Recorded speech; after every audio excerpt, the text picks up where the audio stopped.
Good morning friends. कल हमने देखा था एसेसरी रिप्रोडक्टिव ऑर्गन्स के बारे में। आज हम देखेंगे पेनिस के बारे में, मेल रिप्रोडक्टिव स्ट्रक्चर, कॉपुलरी स्ट्रक्चर के बारे में। इसमें जो बात करते हैं, इसमें यूरेथ्रा जो होता है, urethra opens into a muscular tubular organ, muscular tubular organ known as penis. जो मस्कुलर ट्यूबुलर ऑर्गन होता है उसे ही हम लोग क्या कहते हैं, पेनिस कहते हैं। द टर्मिनल पार्ट हम बात करेंगे, terminal part of shaft of penis. ये वाला पोर्शन जो होता है इसे हम शाफ्ट कहते हैं। इस वाले पोर्शन को हम लोग क्या कहते हैं, इस वाले पोर्शन को हम लोग कहते हैं शाफ्ट। इसे शाफ्ट कहते हैं, इसे हेड ऑफ पेनिस कहते हैं, इसे हेड ऑफ पेनिस कहते हैं। तो जो टर्मिनल पार्ट है, टर्मिनल पार्ट मतलब एंडिंग पार्ट, तो ये हम देखेंगे कि शाफ्ट का जो एंड वाला पार्ट है यही आगे जाकर के बल्ज हो जाता है, थोड़ा सा ज़्यादा बल्ज हो जाता है और हेड ऑफ पेनिस का फॉर्मेशन करता है, जिसे कि हम लोग क्या कहते हैं, इसे ही हम लोग कहते हैं ग्लांस पेनिस। इसे ही हम लोग क्या कहते हैं, ग्लांस पेनिस, ग्लांस पेनिस कहते हैं। इसे हम लोग क्या कहते हैं, ग्लांस पेनिस कहते हैं, जो कि एक थिन स्किन से कवर होता है, जिसे कि हम लोग प्रीप्यूस कहते हैं या फिर फोर स्किन कहते हैं। कुछ रिलीजन में क्या होता है कि इस प्रीप्यूस का रिमूवल कर दिया जाता है या फिर सर्जिकली भी इसको रिमूव किया जाता है किसी किसी मेडिकल कंडीशन के अंदर, और उस प्रोसीड्यूर को हम लोग क्या कहते हैं, सर्कमसीजन कहते हैं। Removal of the foreskin of the glans penis is known as circumcision. Penis के बारे में अगर हम बात करेंगे तो ये एक इरेक्टाइल कॉपुलेटरी ऑर्गन है। इरेक्टाइल होता है किसके कारण से, इनकी 3 इरेक्टाइल टिश्यूज़ के कारण, 3 इरेक्टाइल टिश्यूज़ के कारण ये इरेक्टाइल कॉपुलेटरी ऑर्गन होता है। अगर हम बात करेंगे तो ये जो होता है, इसमें हम बात करेंगे तो ये किसी भी साइड, अगर आप इस साइड राइट रखते हैं और इस साइड लेफ्ट रखते हैं तो ये राइट कॉर्पस कैवर्नोसा, ये लेफ्ट कॉर्पस कैवर्नोसा, और इसके अंदर में अगर हम बात करेंगे तो ये कॉर्पस स्पोंजियोसम, कॉर्पस स्पोंजियोसम अंदर वाला, ये पूरा का पूरा थ्रू आउट द पेनिस रहता है, और कॉर्पस कैवर्नोसा जो है ये टर्मिनल पार्ट से पहले जाकर के खत्म हो जाता है। जबकि अगर हम कॉर्पस स्पोंजियोसम की बात करेंगे तो ये बेस से ऑफ पेनिस से लेकर के हेड ऑफ पेनिस तक कंटिन्यू रहता है। ठीक है, तो अगर हम बात करेंगे, ये अगर यूरिनरी ब्लैडर है, पहले इस स्ट्रक्चर को अगर मैं यहाँ से एक ट्रांसवर्स सेक्शन लेता हूँ तो फिर, और इस तरह से करके अगर मैं आपको यहाँ पर दिखाता हूँ इसको एक बड़े फॉर्म में, तो यहाँ पर आप देखेंगे कि ये सबसे ऊपर का इसका क्या है, ये इसका स्किन है, सबसे ऊपर का क्या है, स्किन है। और इसमें अगर हम बात करेंगे नेक्स्ट लेयर की, तो इसमें नेक्स्ट लेयर में आ जाएगा ये वाला फॉर्म, ठीक है, और जो कि बना हुआ है किससे, कॉर्पस एल्बुजिनिया से। इस कॉर्पस एल्बुजिनिया के अंदर जो इरेक्टाइल टिश्यू है उसे हम कहते हैं corpus cavernosa, right corpus cavernosa, left corpus cavernosa. आप जिधर का भी रखो, अगर ये लेफ्ट रखते हो तो ये लेफ्ट कॉर्पस कैवर्नोसा, और अगर ये राइट रखते हो तो ये राइट कॉर्पस कैवर्नोसा। और उसके बाद क्या होता है, यहाँ पर ये कॉर्पस स्पोंजियोसम, आप देख सकते हैं कि ये कॉर्पस स्पोंजियोसम ही है जो कि आगे जाकर के एकदम बल्ज हो जाएगा, और ये क्या बनाएगा, ये बनाएगा ग्लांस पेनिस बनाएगा, ये क्लियर है। और इसमें अगर मैं बात करूँगा सबसे टॉप पे, यहाँ पर सबसे ऊपर जो हमें डॉर्सल वेन देखने के लिए मिल रहा है, सबसे टॉप पे हमें देखने के मिल रहा है, तो उसे हम क्या कहते हैं, सुपरफिशियल डॉर्सल वेन कहते हैं। उसके बाद जो हमें ये वेन देखने के लिए मिल रहा है, ये डीप डॉर्सल वेन है, और इसके जस्ट बगल में ये 2 आर्टरीज हैं, ये 2 आर्टरीज हैं, डॉर्सल आर्टरीज ऑफ पेनिस, और इन आर्टरीज के बगल में क्या होता है, डॉर्सल नर्व ऑफ पेनिस होते हैं। इसके अलावा अगर मैं बात करूँगा तो कॉर्पस कैवर्नोसा के अंदर डीप इनबिल्ट एक मेन आर्टरी होता है, जिसे कि हम क्या कहते हैं, डीप आर्टरी ऑफ पेनिस कहते हैं, और ये है यूरेथ्रा। ये हो गया यहाँ इसका ट्रांसफर सेक्शन, क्लियर है।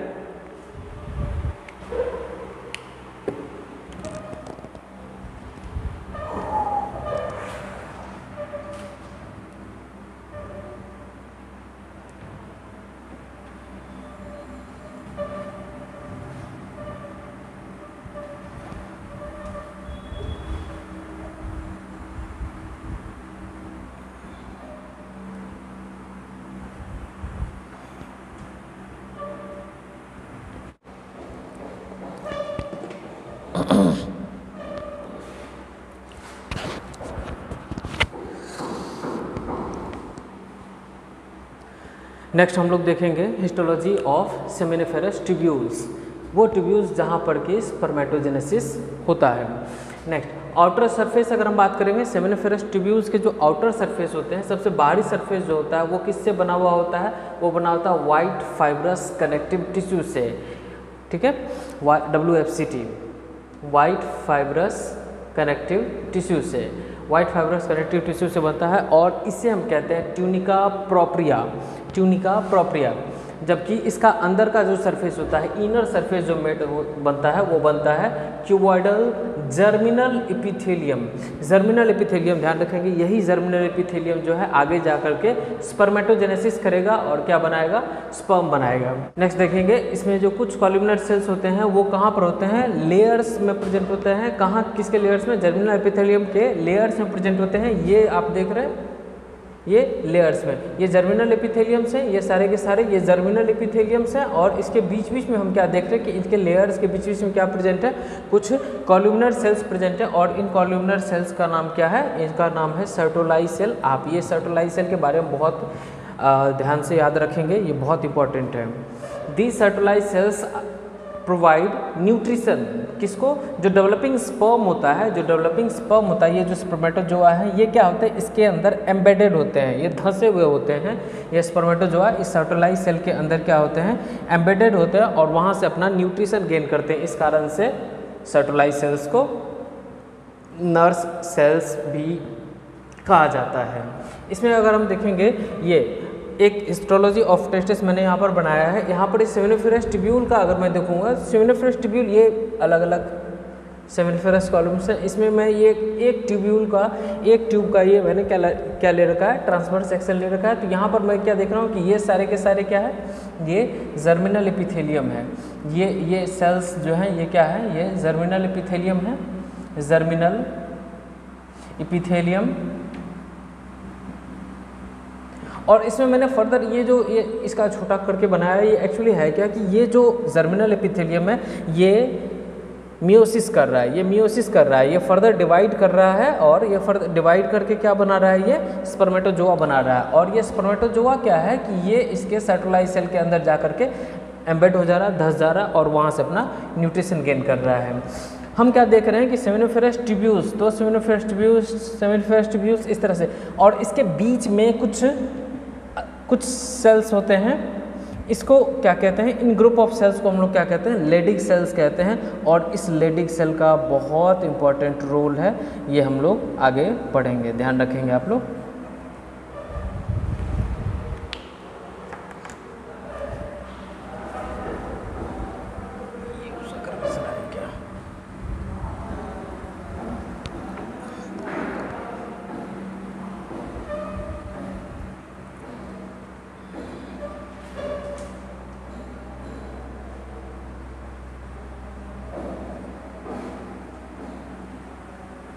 हाँ तो फ्रेंड्स, हम लोग देखने जा रहे हैं सर्टोरी सेल के अदर फंक्शंस, कुछ और भी फंक्शंस नर्सिंग के अलावा, उसको स्पर्मेटोजोन्स को नर्स करने के अलावा जो कुछ और सर्टोरी सेल्स के फंक्शन होते हैं, जैसे कि फेगोसाइटिक एक्टिविटी शो करना, किसके लिए, जो डेड स्पर्म होते हैं या फिर इंजर्ड स्पर्म होते हैं उसको, उस पर वो फीड कर जाता है, उसको वो वहीं पर ख़त्म कर देता है। इसके अलावा हम बात करेंगे तो ये ब्लड और टेस्टिस के बीच में बैरियर भी होता है, ब्लड और टेस्टिस के बीच में ये बैरियर का काम करता है।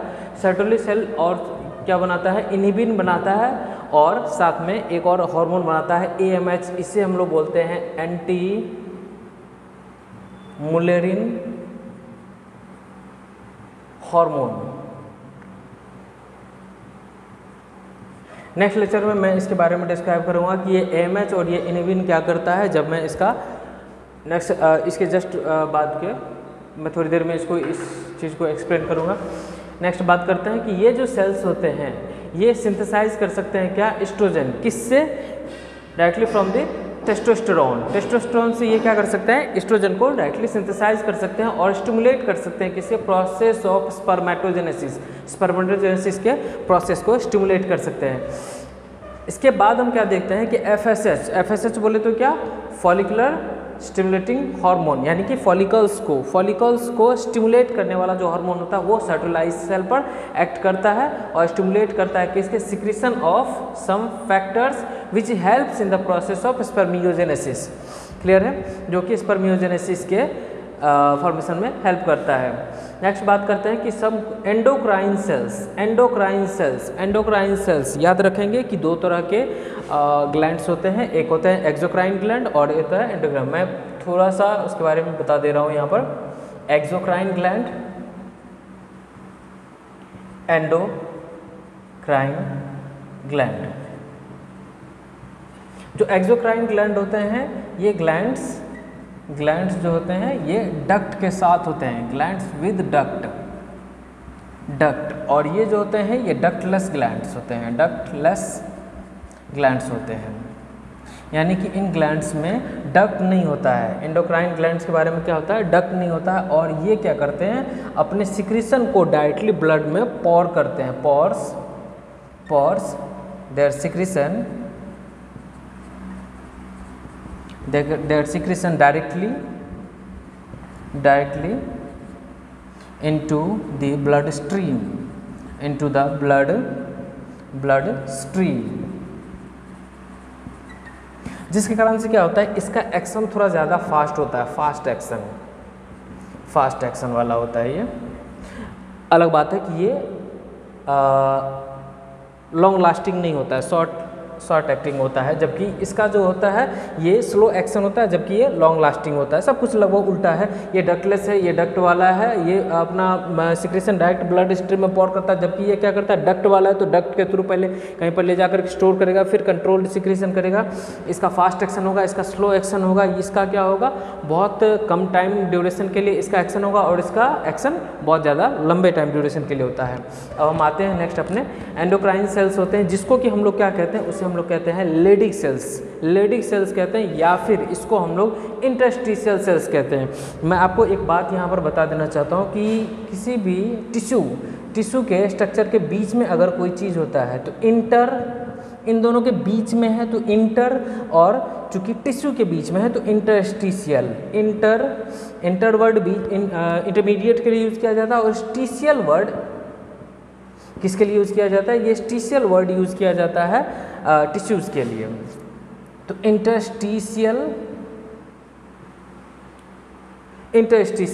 ये इंटरस्टिशियल सेल्स होते हैं जो कि क्या करते हैं, ये सेमिनिफेरस ट्यूब्यूल्स, ये अगर सेमिनिफेरस ट्यूब्यूल्स हैं तो इन सेमिनिफेरस ट्यूब्यूल्स के बीच में ये कुछ क्लस्टर ऑफ सेल्स पाए जाते हैं, जिसे कि हम लोग क्या कहते हैं, इंटरस्टिशियल सेल्स कहते हैं, या फिर इसी को हम क्या कहते हैं,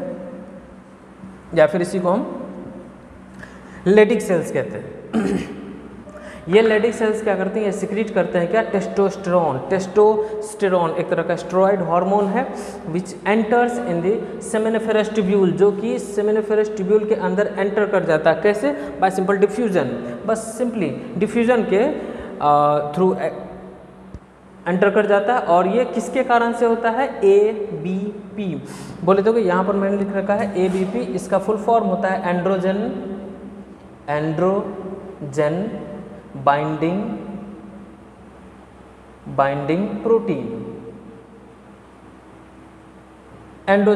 प्रोटीन। और ये क्या करता है, इसके अलावा ये क्या करता है, लेडिक सेल्स ये स्पर्मेटोजेनेसिस को प्रमोट करता है। नेक्स्ट देखेंगे लेडिक सेल्स की अगर हम बात करें, ये सिंथेसाइज कर सकता है, किसको सिंथेसाइज और सिक्रीट कर सकता है, कुछ तरह के टेस्टिकुलर हार्मोन्स को, और उसी टेस्टिकुलर हार्मोन को हम लोग क्या कहते हैं, एंड्रोजन कहते हैं। इस एंड्रोजन के साथ जाकर के बाइंड करता है कौन, एंड्रोजन बाइंडिंग प्रोटीन जाकर के इस एंड्रोजन हार्मोन के साथ जाकर के बाइंड करता है, और ये जाकर के क्या करता है, ये स्पर्मेटोजेनेसिस को प्रमोट करता है। आपको रिलेट कर पा रहे हैं।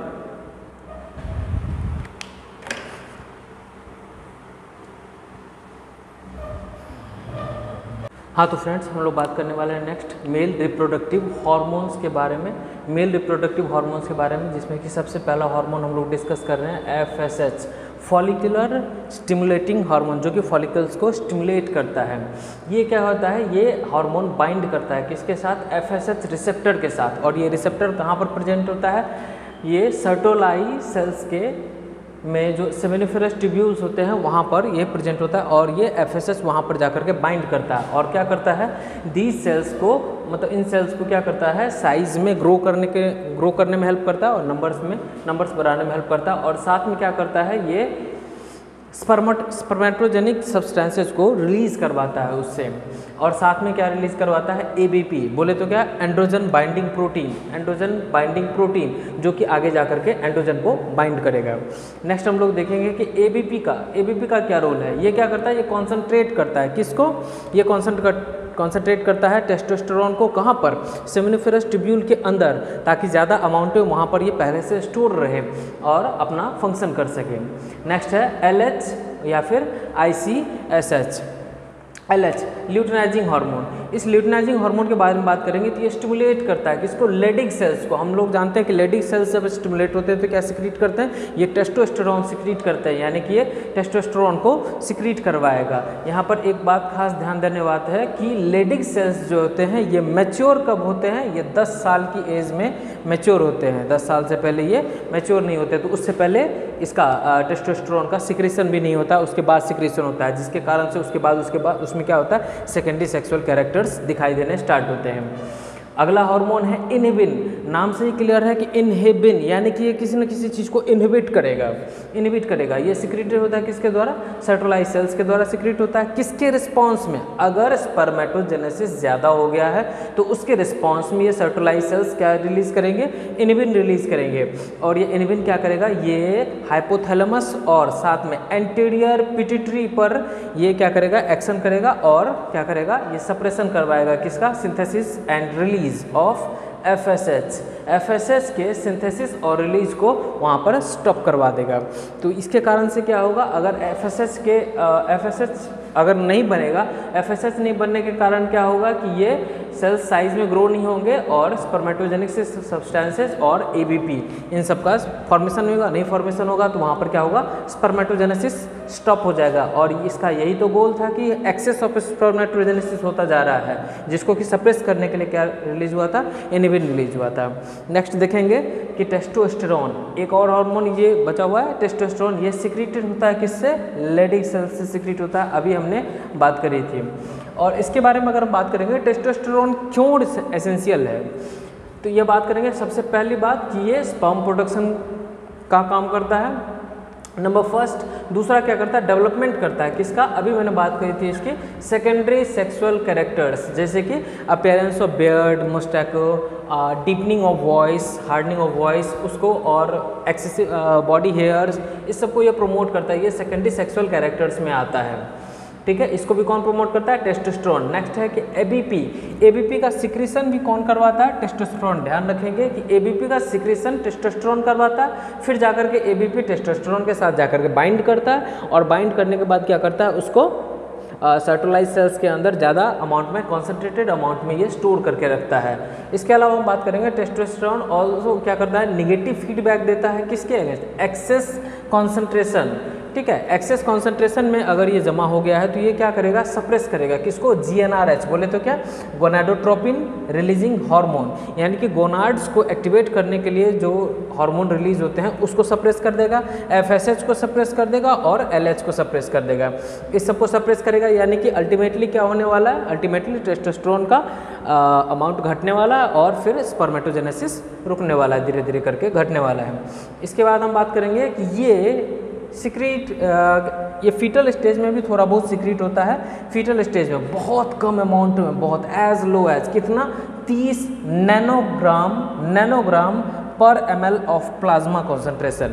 प्लाज्मा कॉन्सेंट्रेशन के 30 नैनोग्राम के कॉन्सेंट्रेशन पर ml में ये सिक्रीट होता है और ये करता क्या है, ये करता है descent of testis. Descent of testis का मतलब होता है, मैंने आपको बताया था कि टेस्टिस जो होता है वो जब इंट्रायूट्राइन लाइफ होता है, सॉरी जब एम्ब्रियोनिक स्टेज चल रहा होता है तो वहाँ पर ये एब्डोमिनल कैविटी में होता है और एब्डोमिनल कैविटी से डिसेंड होकर के कहाँ पर आ जाता है, स्क्रोटल सैक में आ जाता है। कहाँ पर आ जाता है, स्क्रोटल सैक में आ जाता है और यहाँ पर एब्डोमिनल कैविटी में पहले था, पहले एब्डोमिनल कैविटी में था, एब्डोमिनल कैविटी से ये डिसेंड होकर के कहाँ पर आ जाता है, स्क्रोटल सैक में। कब आ जाता है, जब इसका लास्ट ट्राइमेस्टर चल रहा होता है। ट्राइमेस्टर बोलते हैं 3 मंथ के पीरियड को ट्राइमेस्टर बोलते हैं।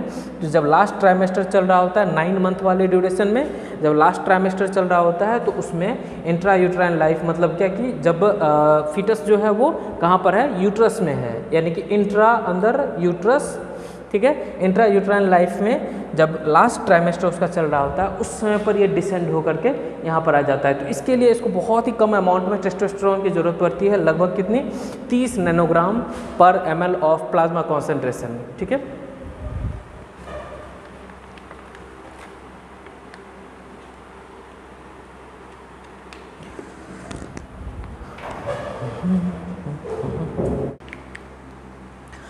अभी तक हमने सारे के सारे हार्मोन्स को पढ़ लिया। एक बार उसका डायग्रामेटिक व्यू हम लोग देखेंगे।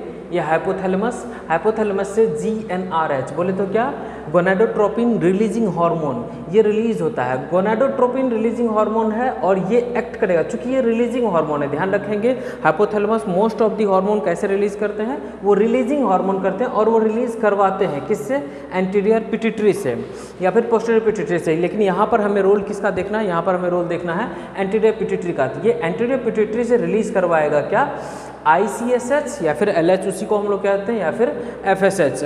और ये टेस्टिस पर जाकर के ये दोनों तरह के हार्मोन एक्ट करते हैं। टेस्टिस में लेडिक सेल्स पर कौन एक्शन करेगा, ICSH और LH, और सर्टोलाई सेल्स पर कौन एक्ट करेगा, FSH। क्लियर है। लेडिक सेल्स जो है इसके रिस्पॉन्स में क्या सिक्रीट करेगा, ये सिक्रीट करेगा टेस्टोस्टेरोन, और सर्टोलाई सेल्स क्या सिक्रीट करेंगे, ABP। हम जानते हैं कि ये ABP टेस्टोस्टेरोन के साथ जाकर के बाइंड कर जाता है। चलिए ठीक है, उसके बारे में बात करते हैं। ये टेस्टोस्टेरोन ही क्या कहलाता है, ये एंड्रोजन कहलाता है, एंड्रोजन। क्लियर है। ये टेस्टोस्टेरोन अपने उसके रिस्पॉन्स में क्या करता है, ये रिप्रोडक्टिव ट्रैक्ट ऑर्गन्स पर जाकर के एक्ट करता है और वहाँ पर क्या करवाता है, स्पर्मेटोजेनेसिस करवाता है। सर्टोलाई सेल्स जो ABP रिलीज हुआ है, ये ABP क्या करेगा, ये स्टिमुलेशन करेगा किसके लिए, स्पर्मेटोजेनेसिस के लिए ये स्टिमुलेशन करेगा और वो करवाएगा। और ये क्या करेगा नेक्स्ट, ये जो मैंने अभी बात करी थी कि ये टेस्टोस्टेरोन के साथ बाइंड करके उसको क्या करेगा, सेमिनिफेरस ट्यूब्यूल में उसको कॉन्सेंट्रेट करके रखेगा। अगर बात करते हैं कि टेस्टोस्टेरोन अगर एक्सेस लेवल में अगर सिक्रीट हो रहा है, एक्सेस लेवल में क्या हो रहा है, स्पर्मेटोजेनेसिस हो रहा है, तो उसके कारण से क्या होगा, यही टेस्टोस्टेरोन अपने एक्सेस लेवल के कारण ब्लड स्ट्रीम में मिल करके जाएगा और हाइपोथैलेमस और एंटीरियर पिट्यूटरी दोनों को ही निगेटिव फीडबैक देगा। और इस निगेटिव फीडबैक के कारण क्या होगा, हाइपोथैलेमस से GnRH निकलना बंद हो जाएगा और इससे ICSH और LH निकलना बंद हो जाएगा, स्टॉप हो जाएगा। तो फर्दर इसमें क्या होगा, स्पर्मेटोजेनेसिस रुक जाएगा। और सर्टोलाई सेल्स क्या करेंगे, अगर एक्सेस अमाउंट में स्पर्मेटोजेनेसिस हो रहा है तो उस केस में सर्टोलाई सेल क्या रिलीज करता है, वो इनहिबिन रिलीज करता है, जो कि क्या करता है, नेगेटिव फीडबैक देता है। इसके बारे में हमने बात करी थी। ये इनहिबिट करता है किसको, फर्दर स्पर्मेटोजेनेसिस को। अगर स्पर्मेटोजेनेसिस पहले ही बहुत ज़्यादा हो चुका है तो उसको स्टॉप करने के लिए नेगेटिव फीडबैक भेजता है किसको, again hypothalamus and anterior pituitary को। और अगेन इससे क्या होगा कि इससे इसके रिस्पॉन्स में हार्मोन्स निकलने बंद हो जाएगा, हार्मोन्स निकलने बंद हो जाएंगे तो ये फिर प्रोसेस ये रुक जाएगा। Thank you friends. Next lecture में हम लोग देखेंगे female reproductive sex organs. Thank you.